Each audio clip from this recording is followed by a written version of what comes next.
It is very important.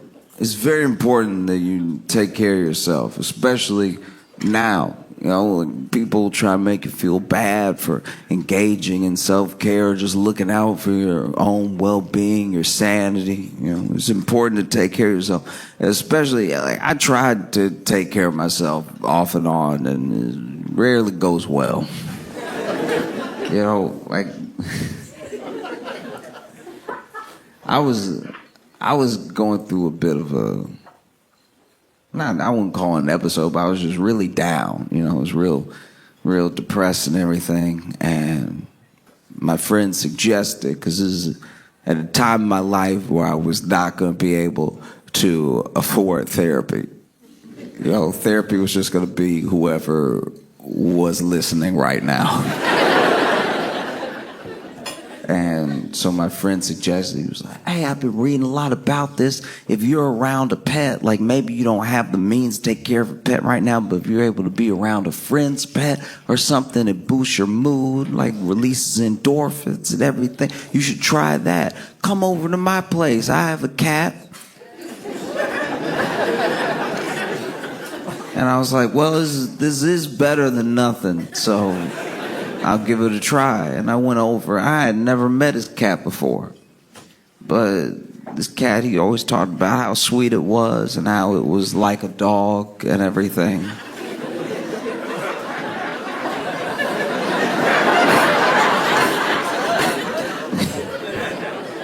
Yeah, somehow, yeah. And so I get over there, and he's like, yeah, just, you know, hang out with us. We'll watch a movie, let him sit on your lap and everything. And, you know, I guarantee you'll start to feel better. And I was like, all right. You know, and I appreciated him even trying to help me. And so I was sitting there, and sure enough, the cat jumped up on the couch. And he was, he was telling me everything the cat was doing while it was doing it and why it does it. It was just the worst version of David Attenborough I've ever seen in my life. Because the cat, first of all, the cat hopped up, and then he was like, he's trying to meet you. See, he wants to get to know you, like get your scent, suss you out, feel your vibe and everything. And I was like, yeah, I gathered that. I didn't think he jumped on the couch like, what? The cat jumped on the couch and starts walking around. The couch walks like top of the couch behind my head and everything. And I know I was depressed, but this was making me very anxious because the way the cat was stalking around me just felt like it was about to strike. You said this was a lap cat. You didn't say anything about like looking over my shoulder, reading my text messages.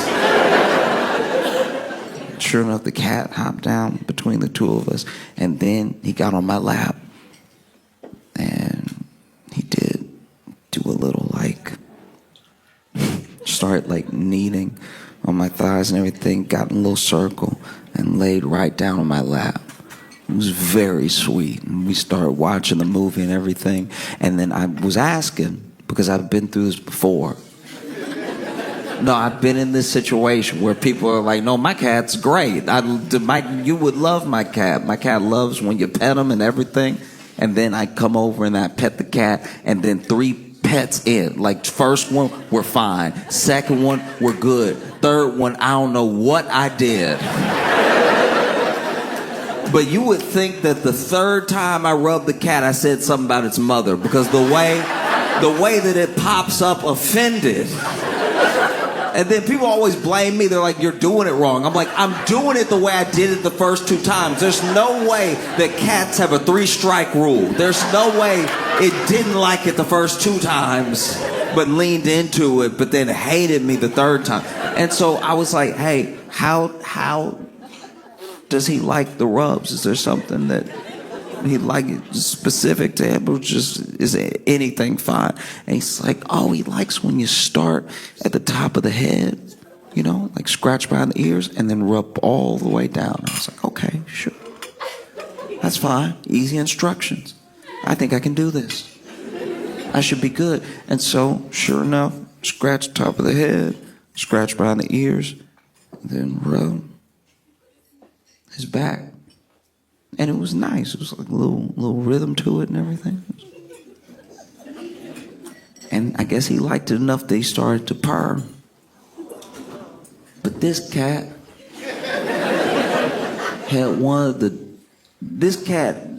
had the most bass in his voice I've ever heard in a cat. This is very upsetting. Because the cat didn't like, I was expecting a little like, you know what I mean? Like just something subtle. This cat,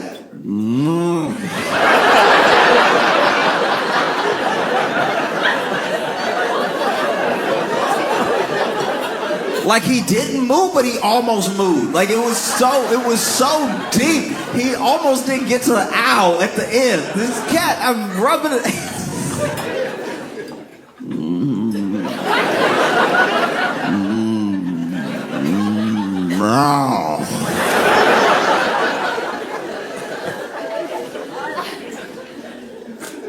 And I'm not gonna lie, the second time I heard it, my hand stopped right where it was. I was like, nah, I feel like you making me uncomfortable right now.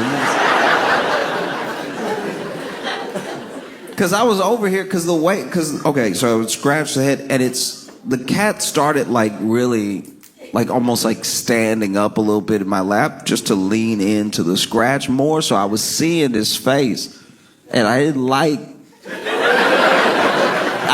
the face the cat was making. It's always satisfying when you're like scratching a dog and the dog gets like so into it that the foot get like uncontrollable. You're like, I'm getting them. It's always like cute because he's like, ah, you know, he like short circuits. This cat was like.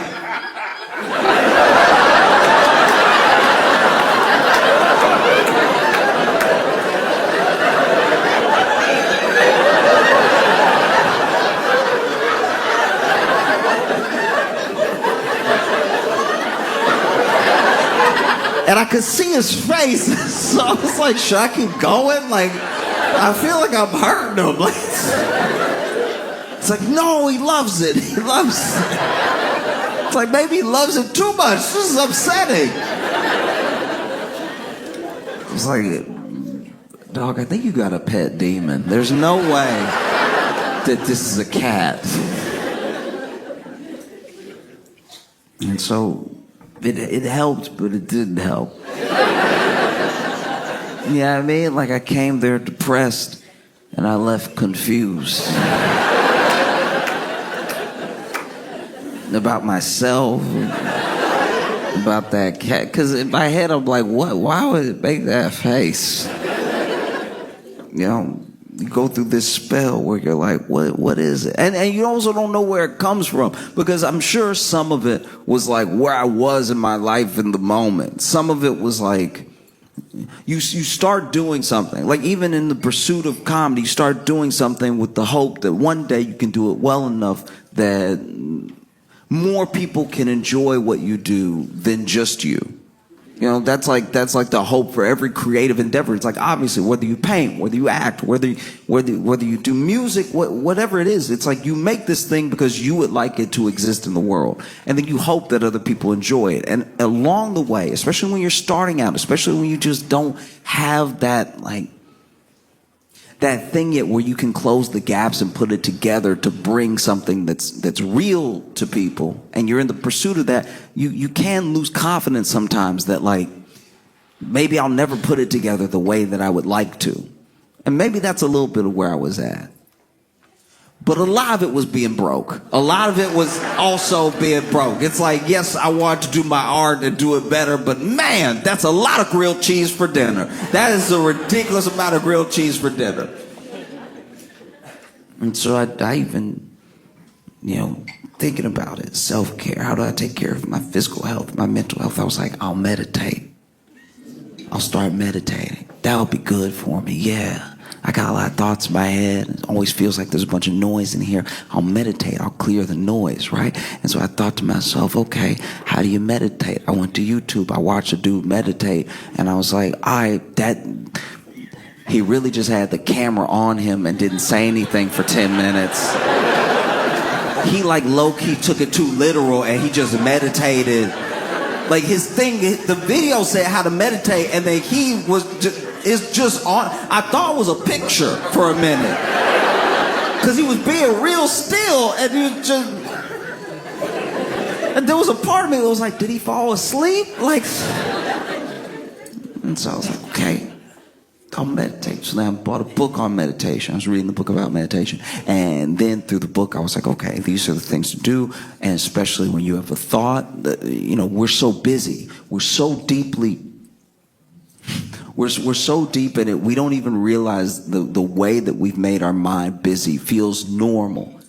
And it's not until you go on vacation that you realize, like, oh, I don't, like, when I live like that some of that noise is just extra. You do have to do things all day, and you do have a world and a life keeping you busy, but some of the noise is like manufactured from the phone or from the several screens, whatever. So I was like, okay, I'm just going to meditate. And one of the main things they talk about in meditation is that you cannot beat yourself up when you get distracted from your meditation and your mind starts to wander. You just notice your mind wandering, bring yourself back to the point of not wandering, and then hold on to that moment for as long as you can, right? And then you'll start to think about stuff, but just come back. You'll be fine. And eventually you'll get so good at not wandering that you'll really have like a calm mind. And it won't be every day, it won't be all the time. But when you put your intention to it, you'll have a calm mind. So I sat down, I'm going to meditate.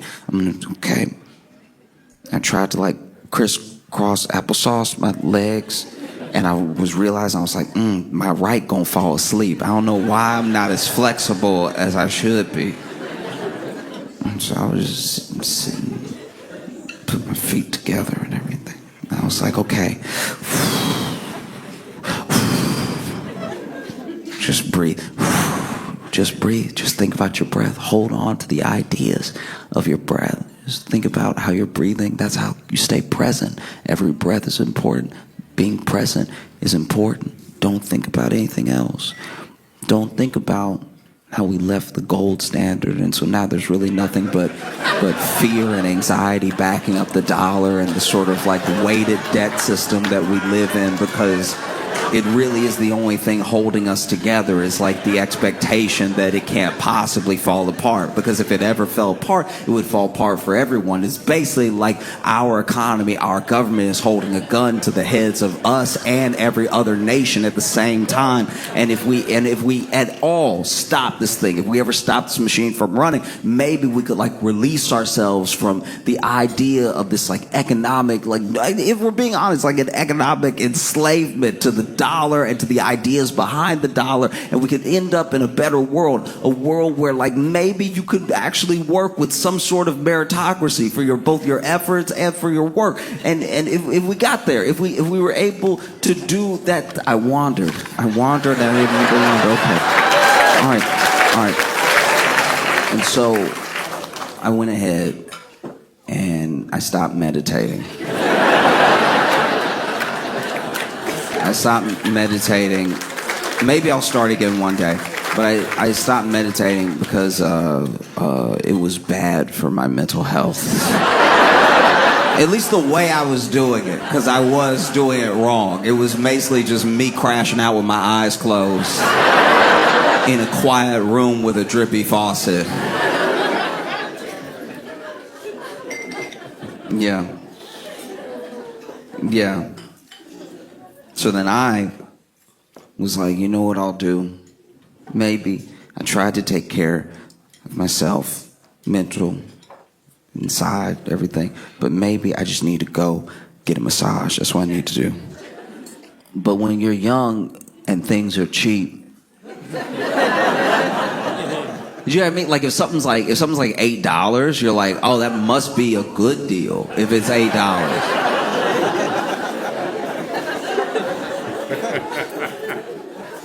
I went to this place because they were doing a promotion. They basically wanted you to become a member, and the membership was like whatever, like $40 a month. But if you signed up, you could basically sign up after the first massage. And so the first massage to get you to do it for sure, but still have something to pay the masseuse. The first massage is like $8. Right? So it's $8. $40 subscription. You could come in like twice a week or whatever, but like $8. So I was like, $8? Okay. I'm sure I got a bunch of knots and everything. My back always hurts. Let's go ahead and get this massage. And when I tell you that this massage was worth $2.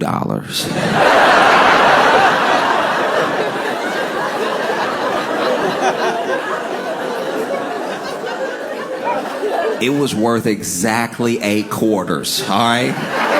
This is one of the worst beatdowns I ever had in my life. I've literally squared up and lost before, and I didn't get beat up the way I got beat up in here. Because, okay, they clearly gave me the person who was like, you know, training or something. Because it's a room where you can hear, it's like three different people are all broken off in these like little stalls, but you can hear what's happening around you. And so I can hear the dude, anytime he speaks, I hear it, right? Because I also don't really understand the tiling and everything. I don't know what this is like clearly like a Mexican restaurant before it was.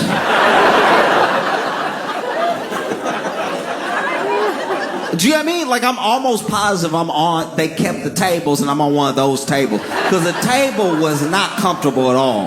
The table was built like a sturdy table built to hold a platter of food. And so I'm laying at the table, and I knew these weren't tables made for like a masseuse, because you know how when you lay in a massage table and there's that place for your face and everything? Okay, they didn't have that at all. They didn't have that at all. They had cut a hole in the table. They had cut a hole in the table, but they had just put these like kind of like plushy napkins around the hole in the table, so I can still feel how sharp, because they cut the table with carpentry. Like this wasn't smooth at all. And so it was a clean cut, but it was sharp. And so I'm laying there, you know, face pushed against these pillows, pushed against this like circle of wood. And you know how when they're training at a barbershop, the haircuts will be like $2 because like they don't know what's gonna happen either, right?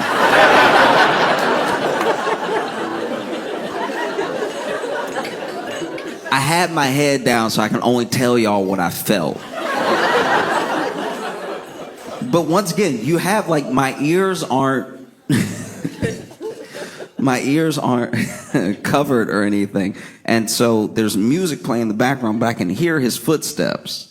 And I don't know what goes into the massage because I didn't ask any questions, because I didn't. So I don't know if this is going to be one of those like Swedish or like hot stone or like whatever rub down thing. I just know that I paid $8. I'm getting like massage.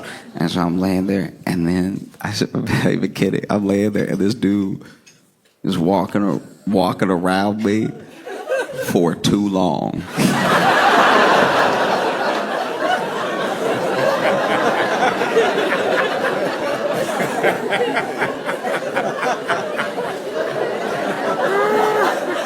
This dude walking around stalking me, all right? Stalking me like prey. And then this was not a relaxing experience, because the way he started the massage, like sometimes they start and they like, you know, like feel for certain points, like what, you know, what's tense, stuff like that. Or they touch you, you know, shoulders, back of the neck, something like that. This dude started.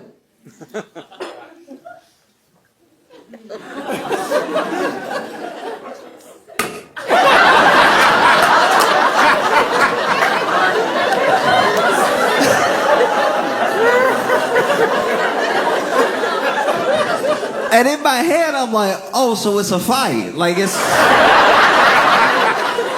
that's crazy. The fact that the way you start is just to hit me in my back.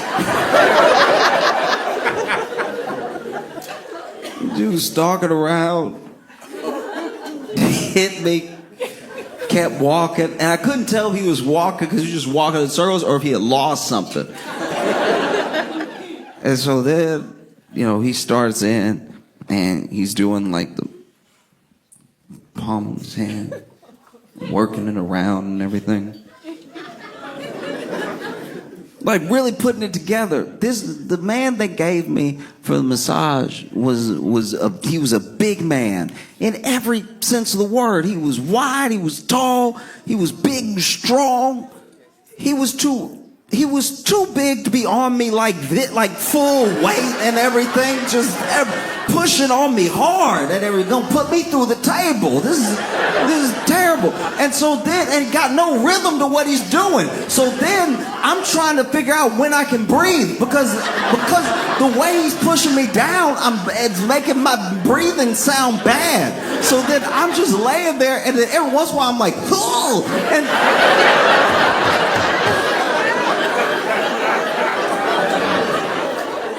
this is violence. This isn't a massage. He punching me slow.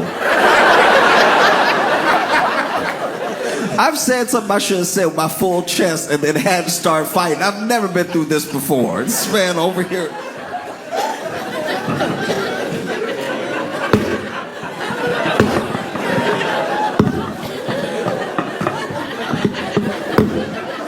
And I guess I've gone like enough times. Because I'm trying to hold it together because there's other people in this Mexican restaurant massage parlor. They full of tables because it's $8 massages. So I'm trying to stay tough because everybody can hear me. Last thing I need is finish my massage at the same time somebody finishes their massage, they're like, oh, that's him. Like, that would be terrible. They got us in stalls and everything, but still. And I don't want to say anything because nobody else is saying anything. Like, the place is full. There's other people in here. And clearly they have like a $10 massage because I don't hear any problems out of anybody else. But I was over here. Then finally, this dude, this is how I knew he wasn't professional. Because this man leans in, as checking on me and everything, because they do this sometimes. And they're supposed to whisper because it's supposed to be a serene environment and everything. And instead of asking me, like, is that too much pressure, or would you like it a bit lighter, or are there any places you'd like me to focus on, this dude just leaned down next to me. And what was offensive, too, is that because I can see through the hole. You can always see through the hole, right? I don't have some sleep mask on. I can see through the hole in the ground, and I see his knee, so I can tell he's doing this. Like he's posted up next to me, and he leans next to me, and he doesn't check on me in a professional way at all. Just leans next to my ear and goes, "You good?"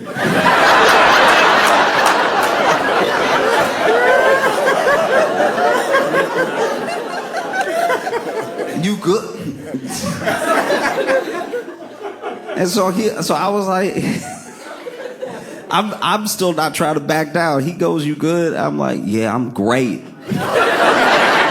That was a lie. I was dying. I was absolutely dying. And then he goes, "Okay." And I think that in his head, that was like, oh, I always hold back for clients. I can finally let loose. And so now this man looked like he from The Blind Side, and then he moved on to my lower back, and he was using his elbow now. Man, just working elbow. I feel what has to be my kidney moving. I feel like my kidney went to the other kidney and was like, I'm gonna chill with you because things are terrible over there right now. There's no way I'm staying over there. So I felt something move, and I was like, whoa!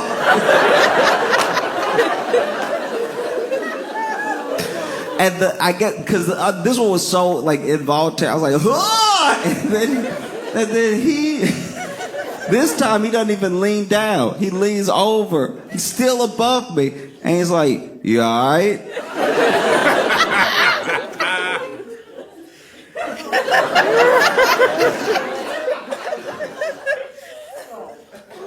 And I said, "Is that all you got?"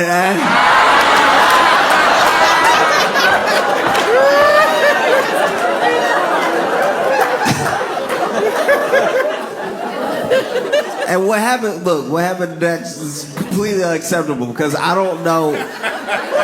I tried to like extend some sort of grace in my mind of what happened next because once again, this is like a starting company doing like a terrible type of Groupon promotion. I don't know. There's no way they're going to stay in business with this type of model. This is insane, right?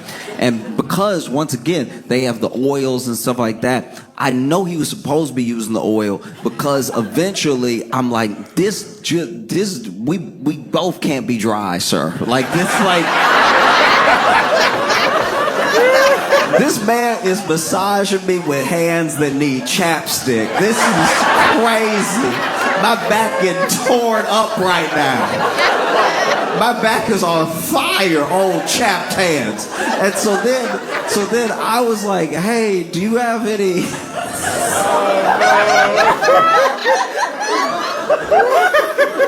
Do you have any oil? Because it's like, I don't know, it's kind of like my back's kind of burning, and do you have any oil?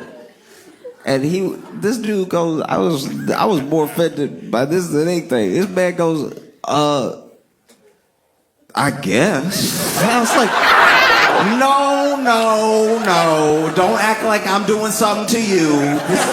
This is part of it. It has the oil's here, which means it's part of it. Don't act like I'm some pervert, all right?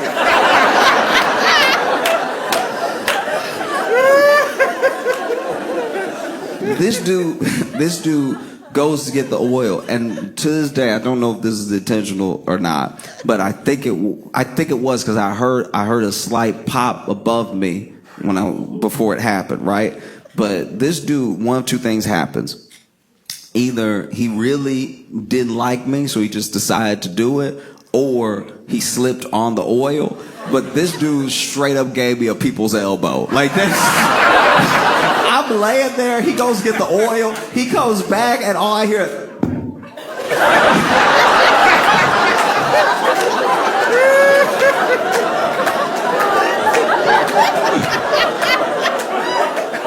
And I knew he was on the ground because I saw his foot through the hole. This man fell and almost knocked himself out.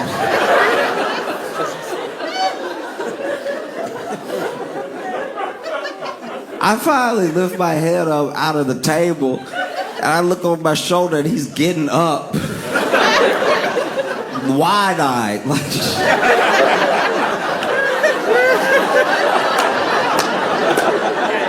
This man's eyes were so wide, it felt like he gave himself amnesia. Like he was just like, "Why am I in a massage parlor? I'm a linebacker for the Ravens. There's no reason for me to be here right now. This is crazy."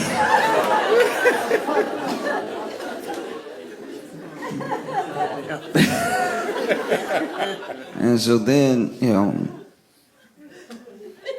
this dude stands back up. He's clearly shaking. Because by the time he does my legs, he's like barely touching them. He's just like,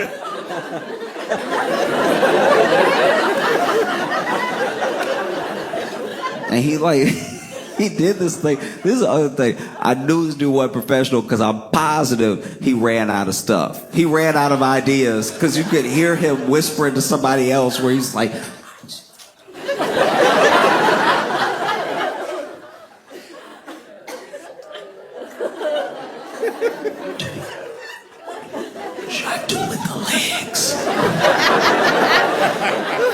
I knew he didn't know what to do with my legs because by the time he got down the leg to the foot, he was holding the back of my foot, right? And he just wiggled my leg. I was like, nah, dog, you don't know what you're doing right now. Sir, don't wiggle me. Don't you dare. I'm I'm a grown man. You're not gonna wiggle me. That's crazy. You try to do some self-care as a man and then out here getting wiggled. That's crazy. Oh, I was furious. I was so mad. The only thing that calmed me down, right after I got wiggled, I got so mad. And the only thing that calmed me down was the fact that this place, this massage parlor / former Mexican restaurant, this place didn't pay for premium on the Spotify. So then I hear an ad for Casper mattresses in the middle of a cool running brook. I was like, you know how down bad you have to be to have like 8 customers in here and still be like, we can't swing premium yet.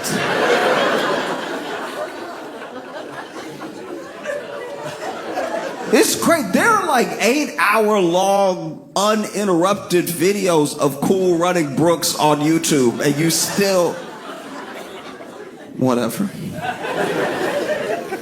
And so then he lifts my leg by my foot, and has it like bent over like this, stretches me like that on the table, and then gets to the toes, which I didn't need him to do.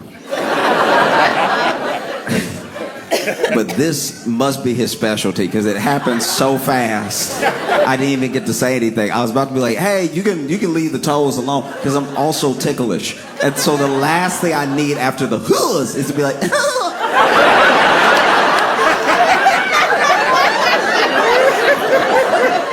I would die. I would die if everybody in here heard me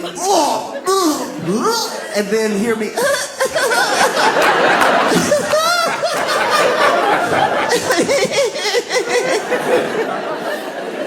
But before I can say anything, this dude got my leg bent over, and then he starts like to, do something to my toe. And in my head, I'm like, he too strong. He gonna snap my toe right off. And to this day, I've never felt this sensation again. This dude, sometimes a masseuse will do something to each toe and everything, then move on to the other foot, do something to each toe. This dude went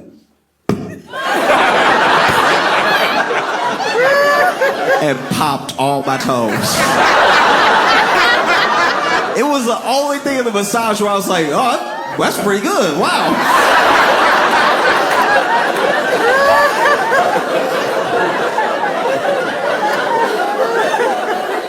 No, this is really good. Like that's crazy. I feel like I could touch the rim now or something.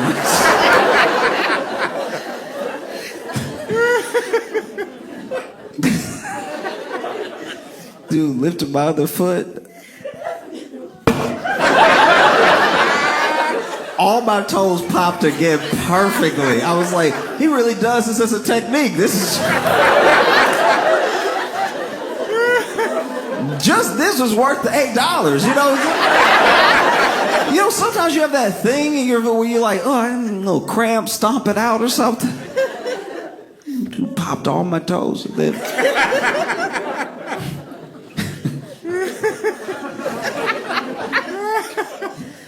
and then, after he did, my back, my legs, my feet, he came over to the side again. So he's like on the other side of the table. And I should have left, right? But he's like, I'm gonna turn around, flip over, dog. And I was like, Dad.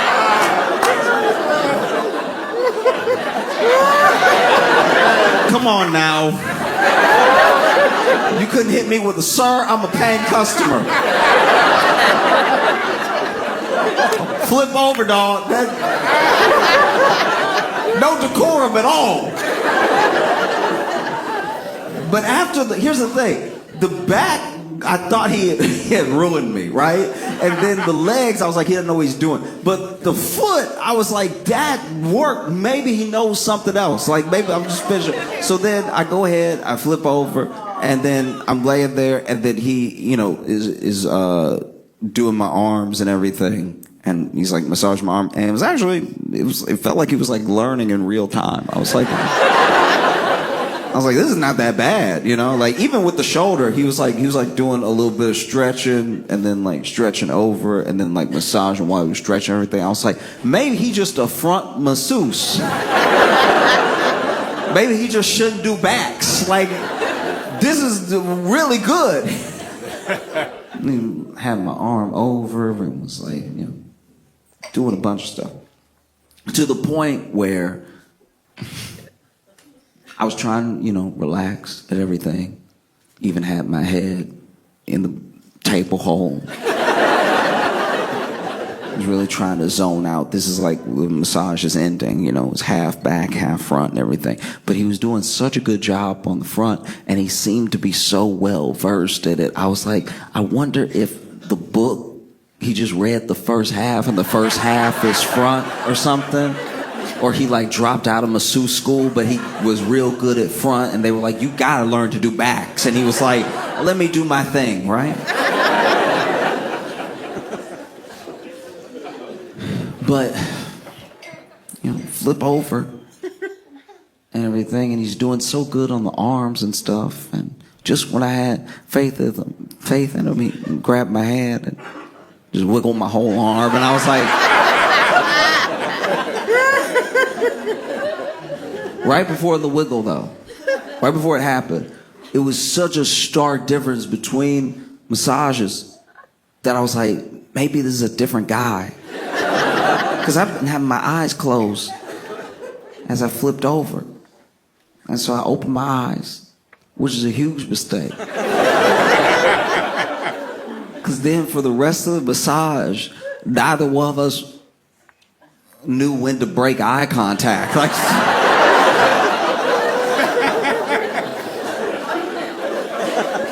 I'm just laying there, eyes open, while he's over here.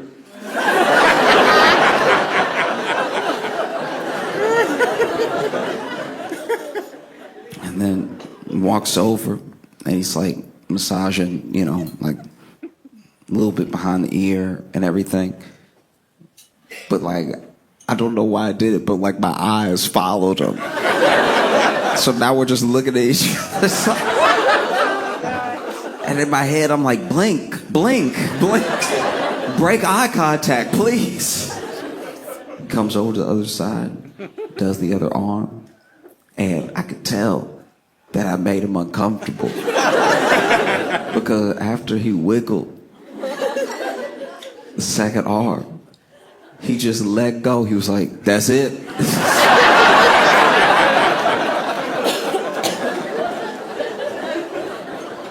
And so I walked out to reception, right? I was out there with reception. And came out and they were like, how was your massage? And I was like, yeah, it happened. Definitely happened. They were like, are you good with everything? I'm like, yeah, I'm fine. Just, you know, like to pay real quick. And then they were like, do you think you'll be getting the membership? And I was like, I'm good.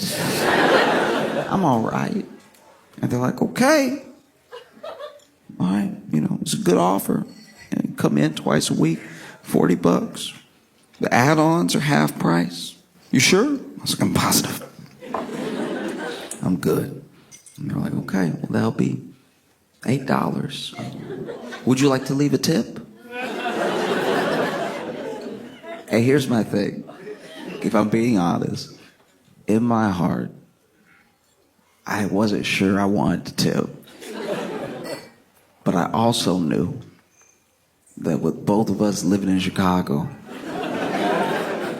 at any time this man could come and find me and massage me. I love watching Valentine's Day from afar. I do. I love watching, because this is one of the only holidays where if we see an incredible romantic gesture, like just something over the top, we assume he did something wrong. Like that's you never see a dude with 50 balloons and go, that's so sweet. You usually are like, yeah, he down bad, huh? No. What I think is cool is that with time, Valentine's Day matters less to the couple. You know, like initially when you start out, those first couple years, maybe even 3 years, this is tense. You want to make sure you make it this amazing. You got to show them how much you love them. You got to be thoughtful. They said something 6 months ago. I remember. That's the gift. And with time, that all starts to fade. I've watched couples older than me for a long time. I used to work at a restaurant, and while I was there for a little while, I was the bar back. So I wasn't the bartender, but I went and got ice. I went and just helped prep and stuff like that. And back when I was the bar back, I'd see all these couples that had been together 10, 20, 30 years, right? And it was amazing how little Valentine's Day meant to so many of them. Like at all. I don't know what year it is, but apparently there just comes a year in your relationship where you look at each other and go, are you tired?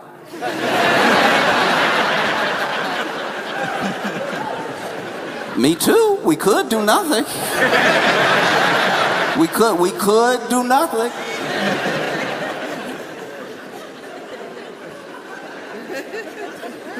Those first 3 years, you don't even suggest it. Those first 3 years, no matter how tired you are, you're like, no, we have to go to this restaurant. We have to go to this restaurant and have a good time and spend all this money for everybody on Instagram. Because I love going to a restaurant on Valentine's Day and just listening. Like one of those restaurants that's got Valentine's Day tasting menu, so you know it's all couples in there, and just sit there, take the AirPods out, and just be a witness, you know? Because those are the funniest fights. Y'all are already there. Y'all are eating. Y'all are cutting food, cutting food. You can tell from the way that they're cutting the steak, this is not a good night. Just, you're supposed to cut it with the knife, not the fork. I love a good quiet fight. I love when they lean in and they're like, not here.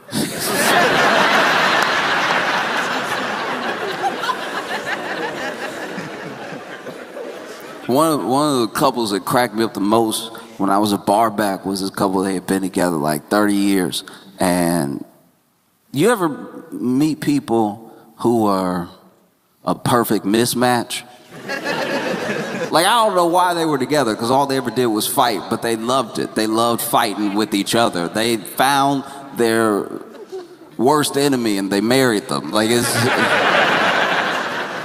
was incredible. They clearly were having fun fighting. They'd be laughing while they were fighting, just laughing at how bad the other one was getting. They would go tit for tat. It was beautiful to watch. I was like, this is real love. And one time he told me the story. He's an older fellow. He told me the story about how mad she got one Valentine's Day. They had been together for 8 years and he didn't do anything for Valentine's Day. She was very upset. She was very mad at him. And, you know, he's older than me. He's got more experience, more life experience. But I was like, I mean, bruh, you didn't do anything. Like, I mean, I think she might be entitled to be mad. You know? And he was like, no, she doesn't get to be mad. All right? She doesn't get to be mad because 3 days before Valentine's Day, I gave her my kidney.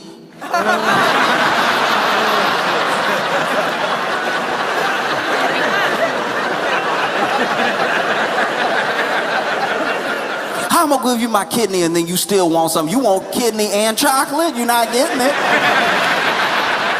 Kidney and chocolate is not happening, all right? You get one or the other. I bet you want one more.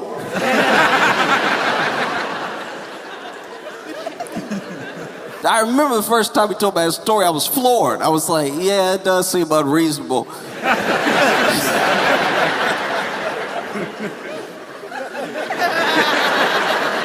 You know, you waking up, stitched up and everything. And she's like, well.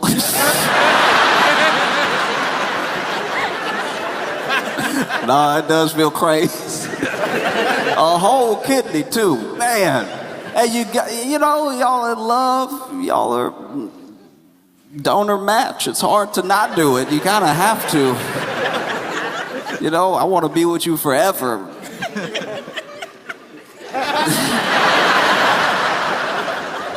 And he used to love to tell that story. He would basically tell that story every Valentine's Day that I worked there. He would tell that story because he thought it was so funny to make her mad all over again about how he didn't do anything. Because then she would kind of get mad all over again, and we're like she would get madder because she knew he was only telling us because we would be on his side because he gave the kidney, which is a pretty big deal.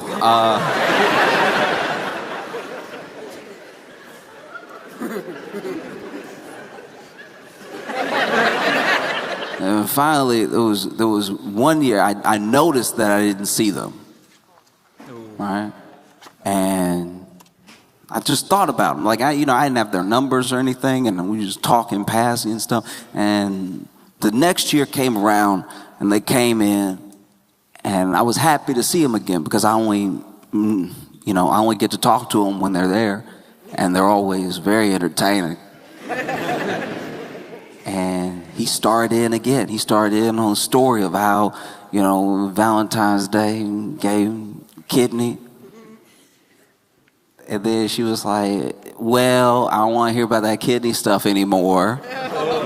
Because last year, smiling, she says, this last year he got in a car accident.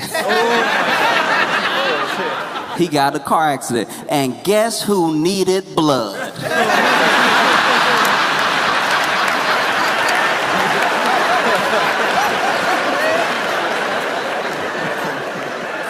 And then I watched them argue for 45 minutes. For a good portion of my shift, I watched them argue about the merits of blood over kidney.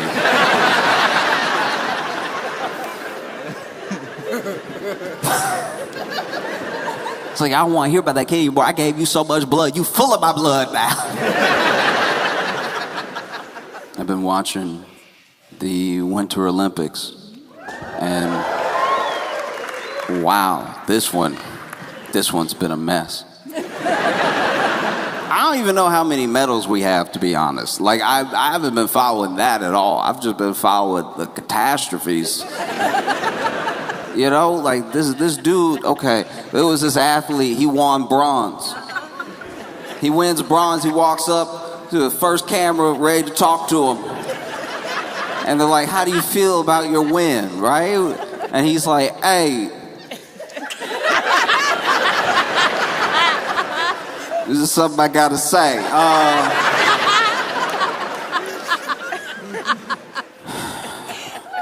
6 months ago, I met the love of my life.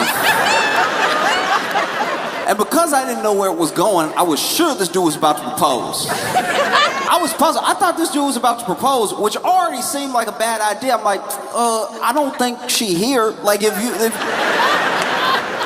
you're taking an interview on the course, unless she's behind the cameraman, I don't know if this is a good idea, bro. And it's like 6 months ago, I met the love of my life. And 3 months ago, I made the biggest mistake of my life.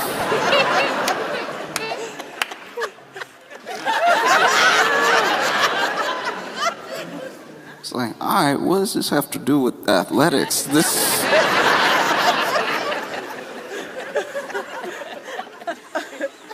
Okay. Tell me more. I made the biggest mistake of my life, and I cheated on her. And I was like, oh, that's why she's not there, okay. This is making sense now.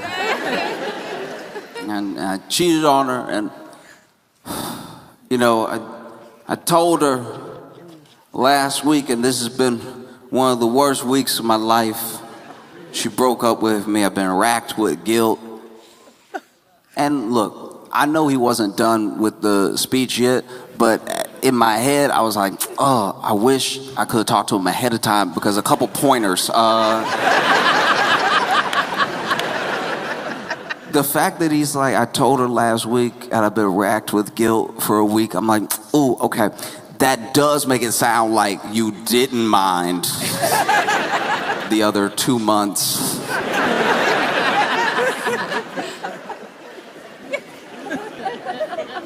And he's like, I don't even know what this is gonna accomplish. And in my head, I was like, nothing.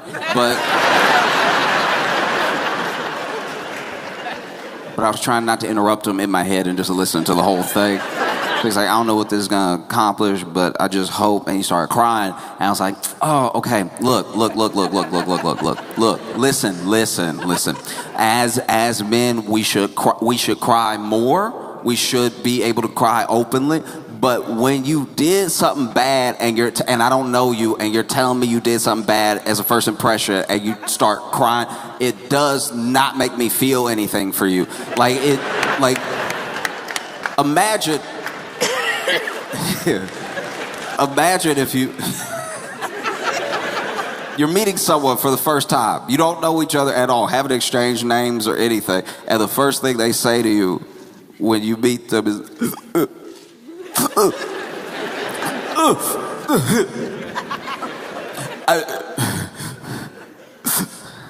I didn't want to hurt him. Like, oh, get away from me. Uh-oh, all right, you about to make me pray. I will rebuke you in your face. No. And then, he's like, thanks so much. Pretty sure he walked away without answering the question. And then I saw news reports of it when they were like, the bronze was won by the biathlete who then went on to proclaim his love for his girlfriend that he cheated on. And I heard that and I was like, why does it matter that he's bi? It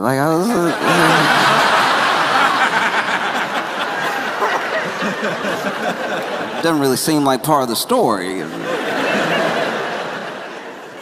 And then I did the mildest amount of Googling and found out that there is something called the biathlon.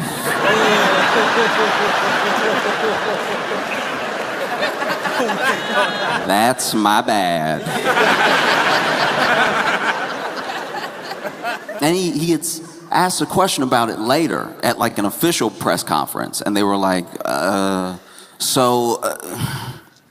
what was that? What was that at all? Because that, I mean, did she call? And he was like, no, I haven't heard back. I don't even know if she's seen it. And in my head, I'm like, bruh, she saw it. There's no way. This is...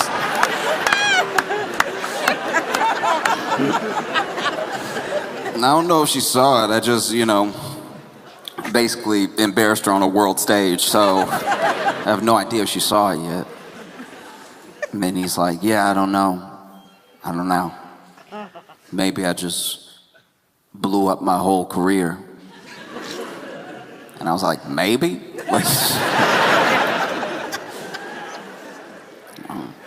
And then in the Olympic Village, it happened again. It happened again. They don't learn from anything. It happened again to the Olympics again. In the Olympic Village, they done ran out of condoms.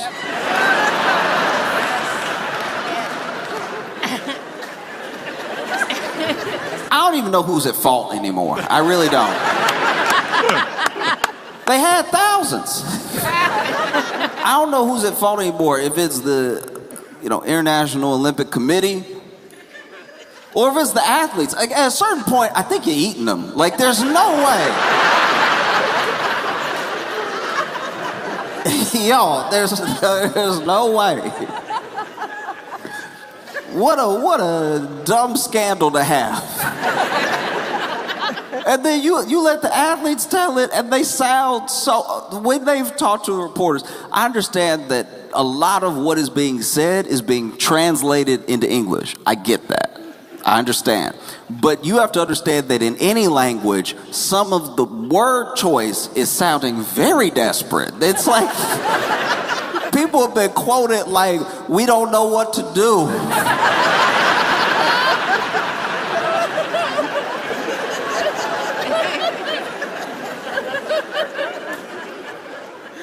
There are people quoted sound devastated, you know? We don't know what to do. That's amazing. It's brought us to a screeching halt. These are, man, incredible. And it makes me wonder, like, when? Aren't y'all tired? You know, I try to give respect to every Olympic event that takes place because it's something that I don't do at a world-class level. But at the same time, y'all clearly got a lot of energy afterwards. Like,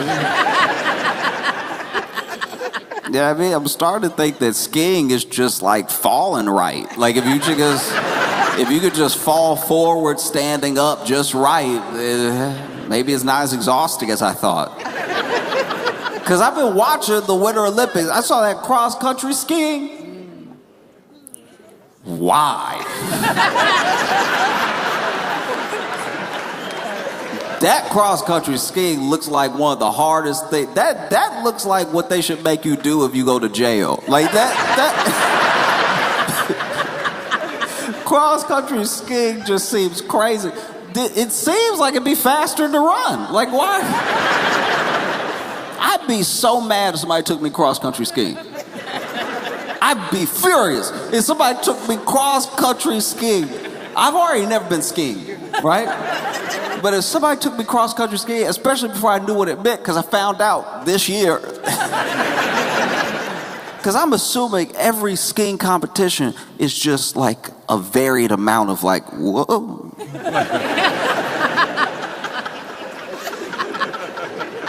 You know what I mean? Like even sometimes they got bent sticks, sometimes they got straight sticks.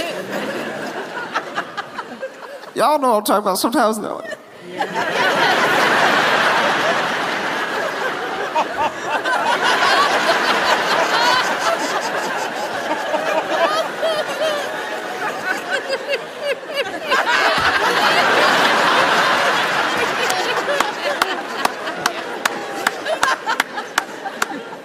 That's already scary enough. When I see them flying down a mountain, I'm like, that's something that I think I'm good. You never want to say never, and you never want to say I can't, but I can't never do that. That is for them specifically. Everyone who wants to do it. Because when they fall, the snow doesn't even look soft. It looks like they fell on a bunch of white rocks. And so if someone took me skiing, and they were like, yeah, we're going to go cross-country skiing. I'm like, wow, the mountain's that big?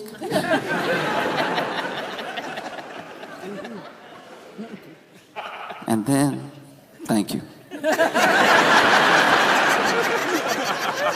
Just one friend caught it. But then, in my head, it's like, okay, whether it's a bunny slope or it's like the black diamond thing or a ruby, I don't know what they do. There's a certain amount of like slope, and then if you fall, it's a certain amount of pain and injuries. I think if you fall at the end, you fall fast, but it's only one fall. If you fall early, you're gonna be falling for a while.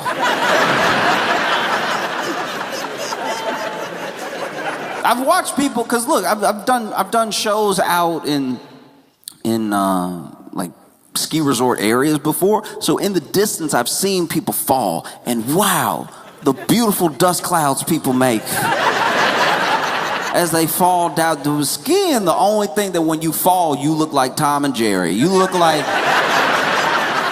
I don't even see you, but I assume it hurts. wow, just bust. And so if somebody took me, I'd be like, okay, all right, you're gonna have to get over a little bit of your fear of heights. You're gonna have to get over a little bit of that fear of maybe going a little too fast. You're gonna have to work on your angles, you know, being agile and everything.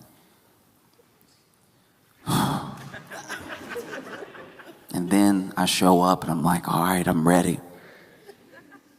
Start me on something a little slow first, so that way I can. And then they tell me, oh no, you don't have to worry about any of that. No, we're going up.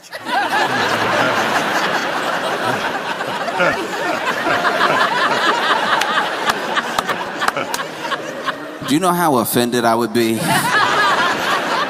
if someone took me skiing to come work? That's...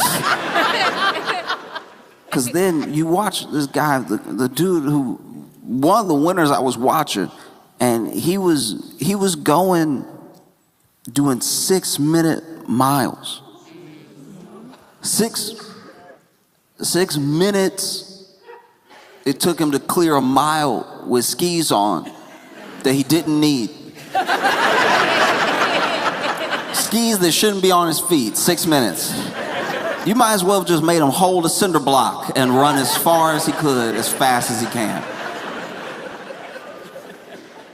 Oh, some of these sports are insane. Like I always thought I liked the bobsled because of Cool Runnings.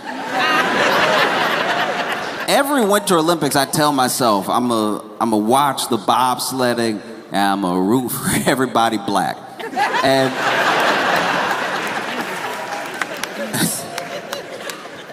And it's not until you see a bobsledding accident where you're like, oh, yeah, maybe nobody should be doing this. Maybe you might as well be in a gun if you were gonna bobsled down. I knew they were going fast because they go so fast past the camera, but it's not until like one, I don't know if y'all saw that one accident where like one dude was fully in, and then the other teammates were running, and then one of them, and then his foot went up and he flew backwards. And then the other dude, I think he got dragged for a second. And I was like, nah, I'm good. Even the curling. The curling this year has been phenomenal. I didn't know I would root for curling this hard. See the American curlers, they're doing crazy things. I didn't know that I could get so obsessed with like the technique, which I know nothing about. But there's just, once you're in it, once you feel like you're immersed in like the sport, you don't need to know the rules to get very upset. They had that moment because you see them, right? You see them, they're over here pushing the thing.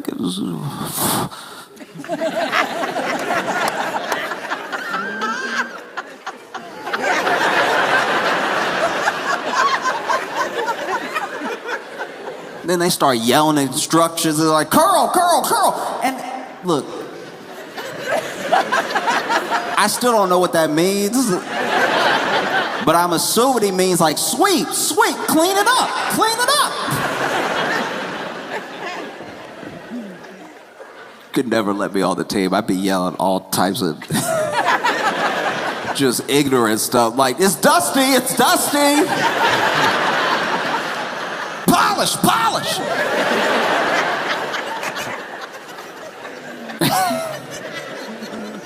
And when you see them knock two of the stones out and keep their stone in, I lose my mind. I lose my mind every time. I thought I didn't care about this sport. I thought I liked it and I'd watch it a little bit if it was on, but then, whew, when Canada and Sweden got into it, some of y'all don't know about this. Okay, so Canada. Now, once again, I don't know the rules. I don't know the rules at all, so I don't even know if anything bad happened. But Sweden accused Canada of cheating to their face. And then this is, this Canadian dude, he had the rock and he was over here. And apparently when you let go, you're supposed to let go. Nothing else supposed to happen, but he went like, it's like looks like he did a little pluck, Just give it a little extra. And this dude from Sweden, he's like, oh, okay, I guess that's what we do. I guess we're allowed to touch the rock after we push it and everything. And then this dude from Canada had way more bass in his voice than I'm used to. This dude from Canada was like, who? Who, me? Lost it, started cursing at this dude. I was like, man, you would never thought Canada and Sweden. Canada and Sweden ready to go to war over curling.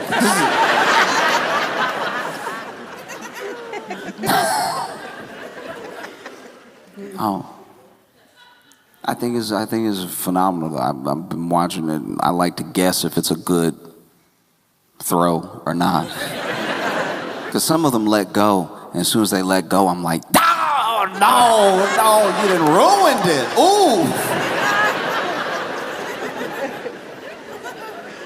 And they'll be sweeping.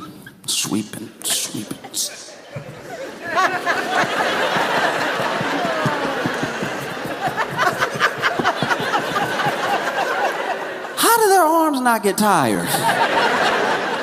Those forearms must be on fire.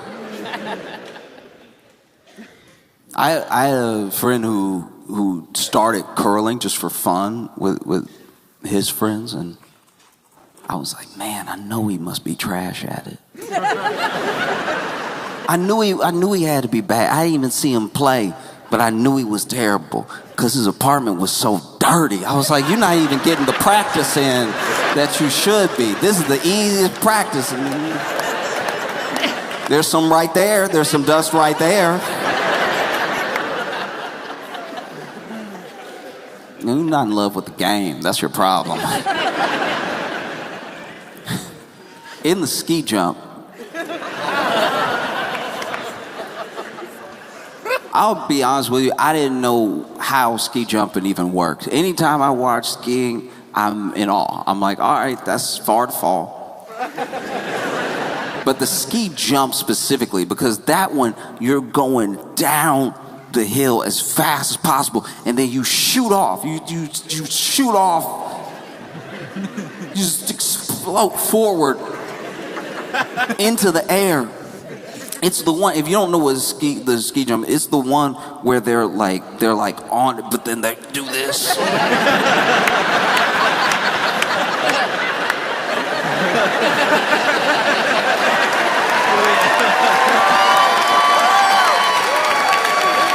And they do it for so long. In my head, there's no way they're not screaming. There's no way you don't do the ski jump and the whole time.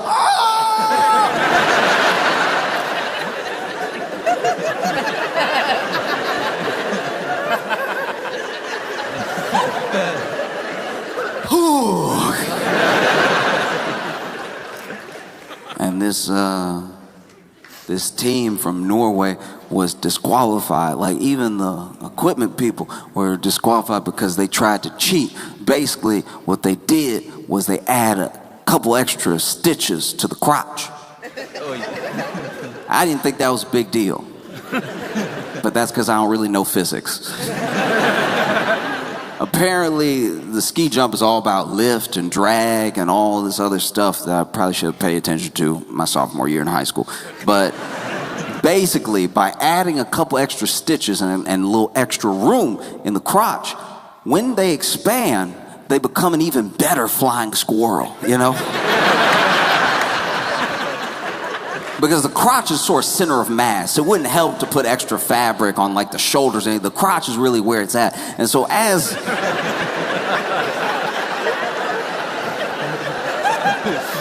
they're flying, they hope to like create a little bit of a parachute, like a little extra parachute by adding stitches to the crotch.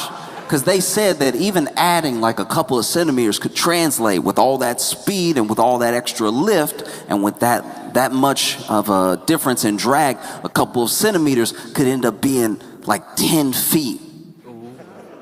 I know. I know.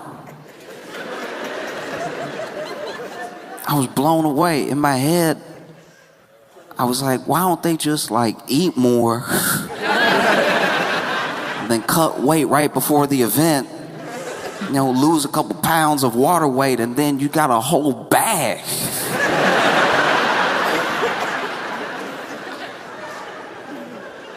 Even the opening of the games was wild. Because the opening of the games, when J.D. Vance got booed.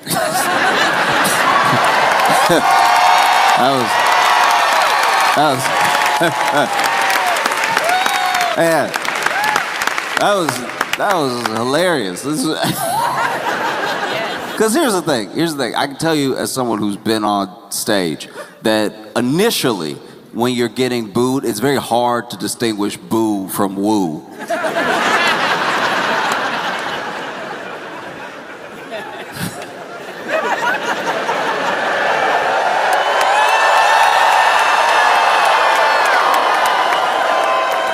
Initially, I heard the W, but then y'all gotta understand the rest was noise. And so I'm sure, you know, J.D. Vance showed up and then they wooed for the people from the U.S., right? They wooed for the people from the U.S. representing the United States. And I don't know who was upset. I don't know why they did it, but they decided to throw J.D. up on the screen. You gotta understand, J.D. wasn't walking out with them. He was just there. And then someone threw him on the screen. And not since the Coldplay Kiss Cam have people been this upset. This is... People were mid-woo. They were mid-woo for the people from the U.S. All these athletes, woo, ooh, yeah, Aaron Johnson, get it, yeah, woo. As soon as they saw J.D., like, woo.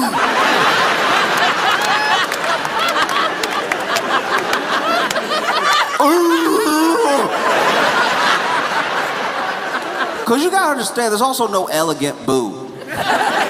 There's never a boo that, like, it gets the point across, so there's never a boo where you're like, boo, boo.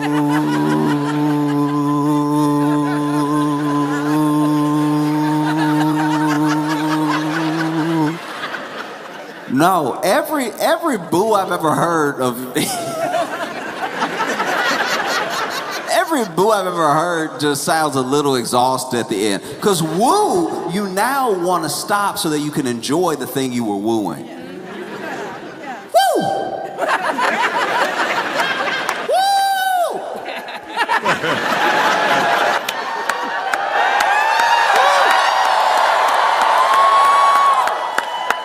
Boo, you don't even know what you want to have happen next.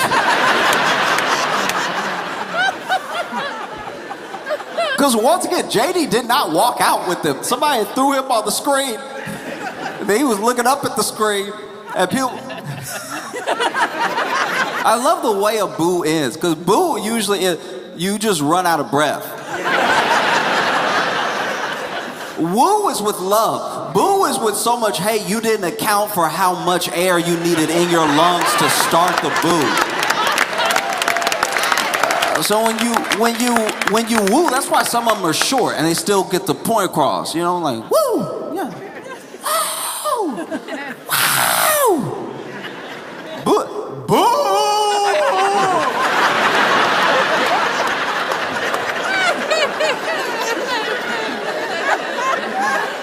But boo! Boo!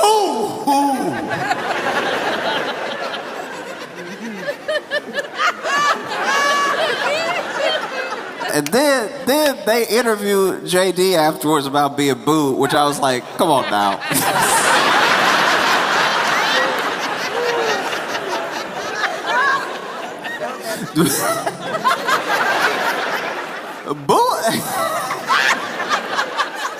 Booing somebody is bad enough, but interviewing somebody who you're only interviewing them from being booed. He didn't do anything athletic. He didn't.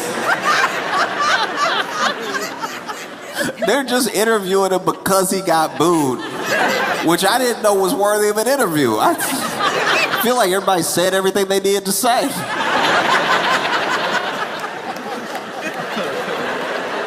We saw him get booed. Imagine the reporter that's like, I gotta get the scoop. Like,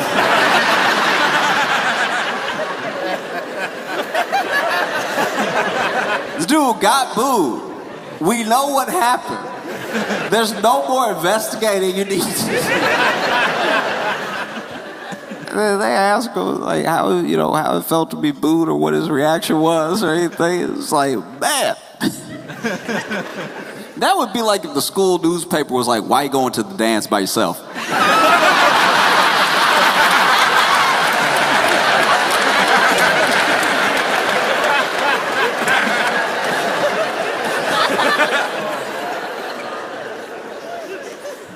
No, interviewing somebody that just got booed is up there with like when Joe Rogan used to interview fighters who had just been knocked out. It was like, Joe Rogan rolled right up to him. How did that make you feel? And they're over here. I can't wait for the fight to start, Joe.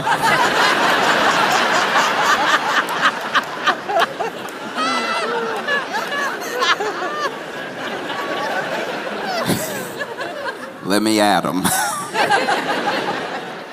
No, they interviewed JD. JD was like, well, this is the Olympic Games. It shouldn't be a place for politics. They should focus on their country and making their country great at everything. And I was like, man, you're not good on the fly. Like you can tell it's really bothered you. You seem shook.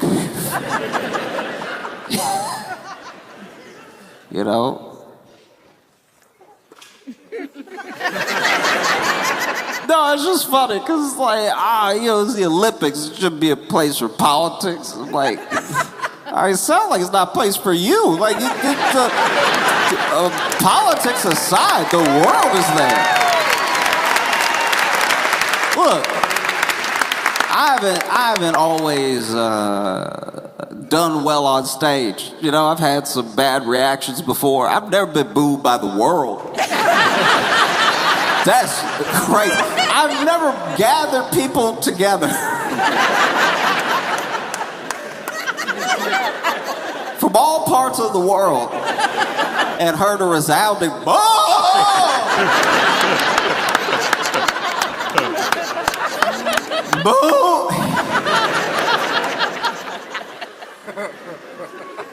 That was crazy. Because then you stand there, you JD fans, and you can't even, you can't go anywhere. If you leave, they'll woo. Like you have to.